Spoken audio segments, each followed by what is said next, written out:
Oi, como estão? É um prazer estar aqui. Muito obrigado por me convidar por esse Progresso Internacional. Eu vou apresentar um trabalho que nós fizemos no Centro de Economia Política Argentina, que é heterodoxo. Nós vamos a sede em Buenos Aires e a Fundação Frei Sebers da Alemanha, que nos deu apoio para podermos realizar esse trabalho. Antes eu vou compartilhar a tela com vocês. Eu vou falar em espanhol e vocês têm a tradução. Eu estava tentando aqui fazer a tradução. Vejam. Aqui é um trabalho que fizemos e tivemos a ideia de fazê-lo durante a pandemia, porque uma das primeiras perguntas que nós fizemos foi: a pandemia está colocando à mesa a necessidade de fazer impostos sobre as grandes fortunas, aumentar, então, a previsão tributária sobre esses que têm maiores fortunas. A pergunta seria: por que, de repente, aparece a proposta das grandes fortunas como uma necessidade em muitos países? Tem uma lista de países enormes na América Latina, onde essas propostas efetivamente foram discutidas em termos políticos e sociais, e países como Bolívia e Argentina, o imposto sobre as grandes fortunas teve uma sanção efetiva. E por que essa pergunta apareceu como algo genérico, generalizado? Essa pergunta que nós fizemos aqui: o que aconteceu entre a crise de 2008 internacional e a pandemia? O que aconteceu antes da pandemia, digamos? Quais são os avanços ou retrocessos que existiram em matéria de progressividade tributária entre uma crise global, que é a crise de 2008, onde essa igualdade se colocou como um problema social, um conjunto das sociedades? Em 2008, a desigualdade passou a ser um tema da agenda no Fundo Monetário Internacional. Começaram a discutir esse tema, e paraísos fiscais também. Mas se algo mudou ou não.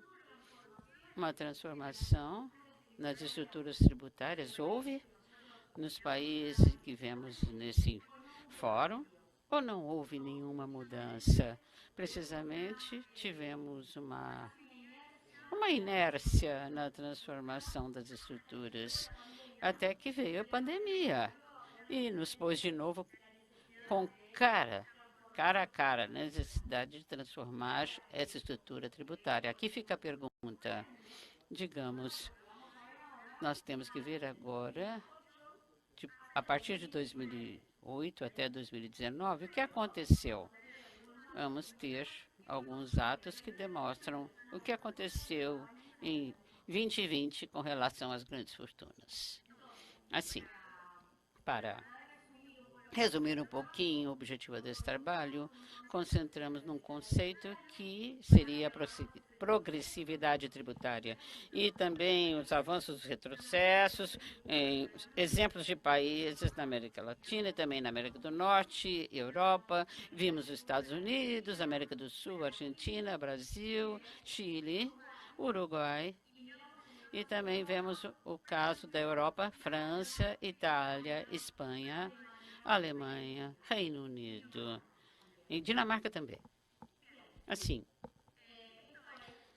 é para que nos lembramos a situação na qual começamos a dar conta do trabalho no ano passado, onde tivemos o Fundo Monetário Internacional que diz: gastam quando possam e quanto possam, mas guardem os recibos.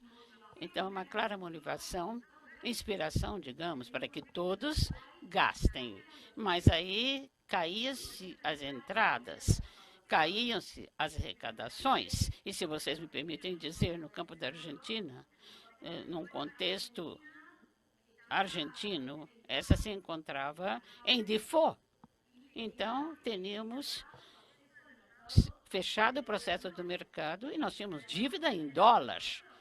E aí estavam arrecadando menos e tinha que se gastar para financiar as assistências necessárias para a pandemia. Então, você imagina essa proposta, com as grandes fortunas, se tornou uma necessidade imperiosa. Assim, temos o que encontramos. Nós vamos entrar. Não, é muito grande o projeto, nós não vamos falar de 12 países em detalhe, mas queremos falar para vocês, no geral, em que se contém o trabalho. Nós temos, então, transformações em matéria de progressividade e pressão fiscal. O que aconteceu? Quais foram as políticas tributárias durante 2008 a 2019 que contribuíram para a progressividade tributária? E quais foram, então, os níveis de alíquota máxima comparados com os impostos na renda, sobre a renda e a propriedade? Quais seriam as alíquotas mais altas? Isso é importante também mencionar. Vamos ao primeiro quadro na tela. Dá para ver. A primeira vista parece que não mudou muito, né? Como é que nós medimos essa faixa tributária? Em cada país, em cada imposto, nós pegamos, então, os impostos que foram postos, gravâmenes, que têm como característica técnica tributária impositiva, claro, tem que se fazer, é a carga tributária. Então, mais imposto em quem ganha mais, seja sobre a propriedade ou a renda.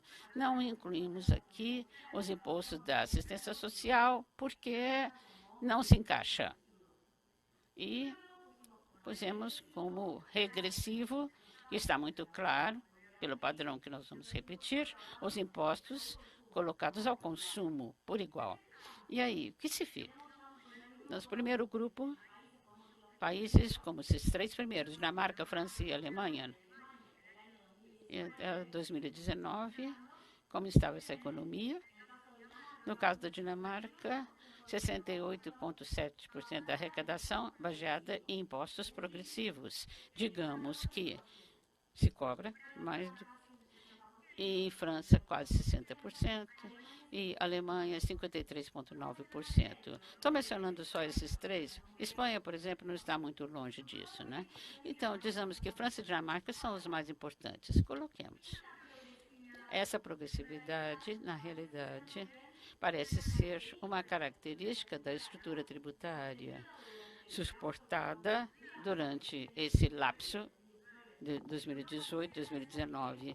Não parecia que, logo que veio a crise de 2008, houve uma matéria de progressividade, algo substancial. Então, concluímos aqui, nesse caso, um pico na Dinamarca, mas não se detecta que havia uma política de modificação da estrutura tributária nesses países que são mais característicos. Temos um meio aqui, esse grupo, 50 e 45, 55%, e encontramos aqui uma variação.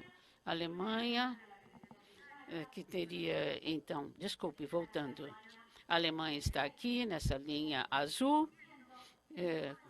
No caso da Espanha, nós temos 53,1%. Você vê o que aconteceu entre 2008 e 2019. E se passamos para a Itália, ele esteve estável em 52%. Arrecadou um pouquinho aqui acima. Depois de 2008, 55%. Nós estamos falando de incidência e a sua progressão. E, simultaneamente, o que aconteceu quanto ao Reino Unido, nós temos, então, quanto à previsão tributária, durante essa crise de 2010 a 2012, na crise europeia. E, então, passamos ao Chile. Chile tem um aumento na progressividade, chegando a 44%, até que finalmente chegamos ao chefe do país americano. Nós temos um grupo, a primeira conclusão para esse grupo, e precisamente as variações de cada país. Países com maior progressividade são os europeus, já se viu. são com sem progressividade são os latino-americanos. Nos Estados Unidos, nós temos, pela a razão que nesse trabalho, Estados Unidos tem uma diferença, porque tem outras oportunidades em geral. E então, os efeitos da progressividade são em níveis estaduais. Então, não se pode fazer precisamente em nível agregado uma linha única de progressividade, porque os estados são diferentes entre si. Os Estados Unidos têm um governo distinto quanto à sua tributação. Eles teriam que fazer o trabalho por estado nos Estados Unidos, então não está nessa amostra por isso. É assim, o pelotão mais abaixo, nós temos Uruguai, Brasil e Argentina. Os últimos, na América Latina, nós temos aqui um padrão em matéria de cobrança de imposto e característica tributária. No caso do Uruguai, nós temos aqui em azul, e nós temos tem outros com menos, com um nível menor, e no caso do Brasil, nós temos aqui em cinza, nós temos 38,6% em 2018, e seria então um nível de 38%. No caso da Argentina, similar ao Brasil, não? E tem, então, tributalmente esse nível de quase 40%, e fortemente houve uma queda de administração do último governo, e do MAC. E o que foi muito forte também, a subida com relação à importação. E, nesse caso, podemos dizer que a metade dessa tela para baixo, a maioria dos impostos nessas estruturas tributárias são cobrados sobre o consumo. Se cobra da população. E a parte de cima nós encontramos uma preponderância de impostos, basicamente, aos que ganham mais. Então, é um primeiro encontro de soluções. E quais seriam as conclusões? O trabalho tem um documento enorme, nós desenvolvemos sobre cada país e quais foram as intenções nesse material para se ver a parte da matéria progressiva e por que fracassaram. Comentamos que alguns desses países são países da América Latina.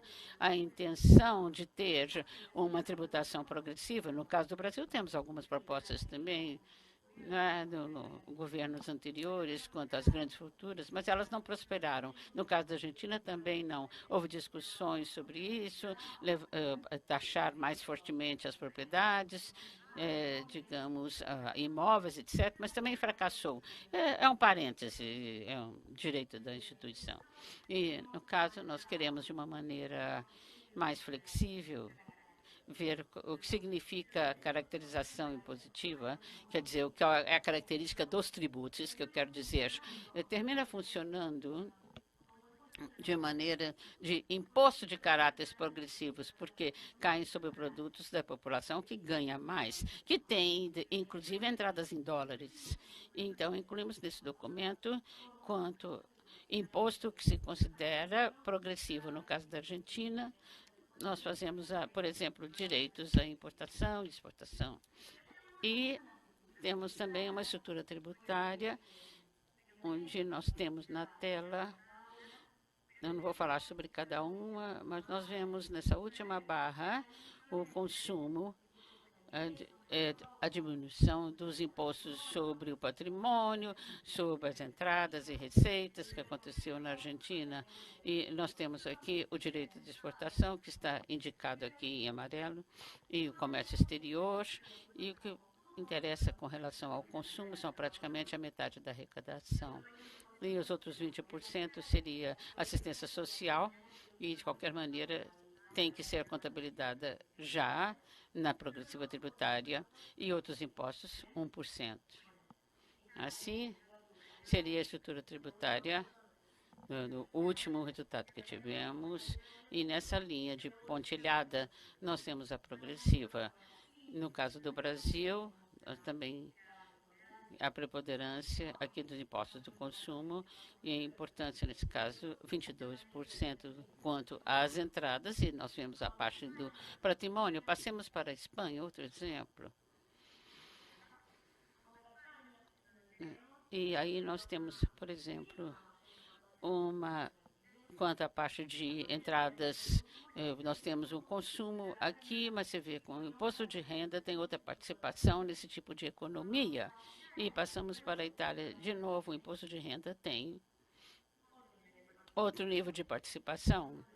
Seria aqui 33%, e, por exemplo, o consumo pesa menos aqui, teria 38% no consumo.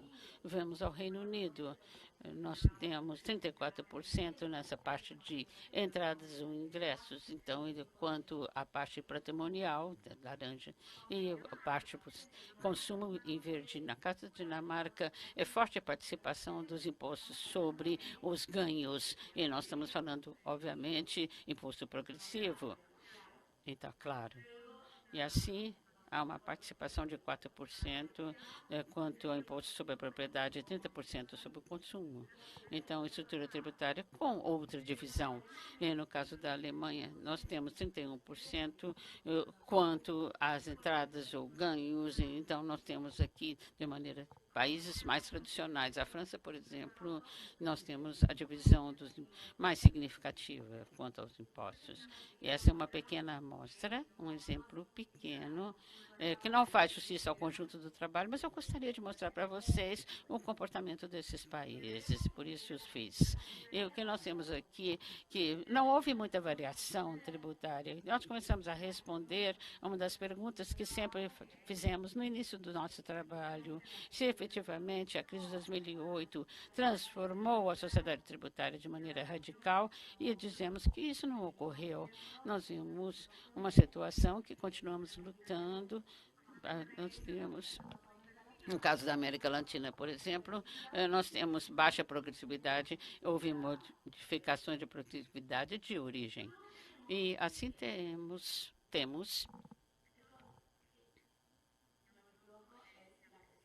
a pressão tributária, transformações em questão de pressão tributária. O mesmo se vê aqui. São outras medições em países da América Latina e, sobretudo, na Argentina. É um debate frequente sobre a problemática da pressão tributária no mundo empresarial. E se diz que a Argentina, por exemplo, tem alto nível de pressão tributária e temos que reduzir para incentivar o investimento. E uma das primeiras questões que podemos ver é que não é casual que os países que se encontravam acima no gráfico anterior de progressividade estejam também em cima, na parte de cima, na pressão tributária. E temos, então, maior arrecadação e maior participação, e o fato de ter impostos progressivos também, a capacidade maior. Então, há intervenção do Estado. Nós temos, por exemplo, na França, 45,4, desculpe, Dinamarca 44,9, Itália 41,8, e no final nós temos países como o Chile, seria quase 24%. Nos Estados Unidos, aqui se vê a pressão tributária 24,5%. A Argentina, eu digo porque também são situações locais, a pressão tributária, na verdade, não é do primeiro mundo, mas nós temos aqui 28,4%. E França, Dinamarca, nós temos 20 pontos de distância entre pressão tributária de Argentina e Chile, que são dois países da América Latina, com relação à França e Dinamarca, onde tem maior pressão tributária, que é França e Dinamarca. Nós temos também as pressões tributárias variando muito, nós estamos vendo, podemos dizer que, na verdade, quase não são modificadas, se observarmos aqui embaixo, Uruguai, etc. Mas podemos dizer que não havia, então, muita, a partir de 2008, uma mudança grande. Não foi um paradigma que mudou. Eu digo que os efeitos que temos aqui para outro tipo de pesquisa, a questão do paraíso fiscal, por exemplo, em particular esse argumento, onde nós temos um documento sobre isso, tampouco houve uma mudança com relação aos assuntos do paraíso fiscal. Isso, sem dúvida, é um assunto que está tanto no país desenvolvido quanto em desenvolvimento. Quais seriam as grandes conclusões que poderíamos fazer aqui? Na América Latina, quanto à pandemia, digamos, uma progressividade com reformas tributárias, métodos heterodoxos de arrecadação, e nós temos umas intenções de usar o governo buscando melhorar a arrecadação para se tornar mais popular. E nós temos na Europa, não houve reformas progressivas estruturais e aumentou sua regressividade para a forma que buscou sair da crise de 2008. Países como a Dinamarca, por exemplo, a Europa aumentou a regressividade. E nós temos a estatística usar o mesmo processo da crise de 2008. No caso dos Estados Unidos, houve aumento da pressão tributária para se recuperar da crise com o Trump e Obama, por exemplo, o que aconteceu, depois passou com Trump e houve uma diminuição em níveis mínimos. E temos que ver que Argentina, Bolívia, Rússia, Espanha tomaram medidas de progressividade, desculpe, tributária, após a crise do Covid de 2019. Assim, teriam, então, os tributos progressivamente. Sim. Chegamos a uma caracterização que gostaria de mostrar para vocês nesse mapa, com os países onde temos impostos sobre a renda com a alíquota máxima mais elevada. Temos aquele em vermelho escuro, imposto de renda com alíquotas mais elevadas em Dinamarca, sobre a renda pessoal, Finlândia, chegando a 56% na Dinamarca, e nós temos sobre a herança 15%, como já falamos antes, a nossa colega falou sobre isso anteriormente, e na Holanda nós temos também, em Dinamarca, situações que pode se ver na tela. Na Finlândia também, e temos, por exemplo, Luxemburgo, que nós temos 42 mais 9% do imposto solidário, na pessoal 42%, e você vê na Alemanha, renda pessoal 45%, na Áustria 55%, na renda pessoal, e você passa para a França, 45%. Aqui nós temos, evidentemente, diferenças são relevantes. A última parte, no caso da Argentina, na Argentina tem 35% de, no caso de gravame máximo, quando a renda pessoal. No Brasil, nós temos uma situação com relação a alíquotas mágicas, países da América Latina, como Brasil e Argentina, o que nós temos com relação à Europa, que nós estamos vendo aqui na tela. E com isso, eu quero terminar e fazer uma visão geral do que ocorreu com a pandemia. Quais são os países da América Latina? Vocês podem ver no documento. Países da Europa também, onde houve uma proposta de impostos sobre grandes fortunas. Aqui temos, por exemplo, no caso do Brasil, um setor que propõe, e a alíquota proposta, o nível patrimonial sobre o que se está taxando ou tributando. Então, nós vemos para propor uma alíquota que chegaria, respectivamente, em 2,5 e valores que levam a um dígito e para tributar. No caso da proposta, temos aqui sobre grandes fortunas, seria a proposta que houve no PT, seria então baseado sobre 50 mil salários mínimos, que foi do senador Podemos em março de 2020, e a senadora independente em 26 de março de 2020 será 0,51% sobre 12 mil vezes o limite da isenção do imposto sobre a renda.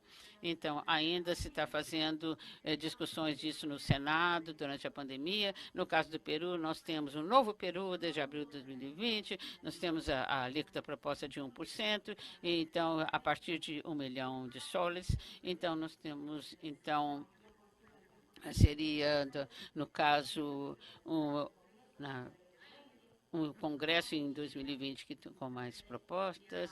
E no Chile nós temos oposição política ao oficialismo. Nós temos, então, durante 2020, eles propuseram 2,50% a partir de 22 milhões de dólares e companhias com entradas acima de 41 milhões de dólares.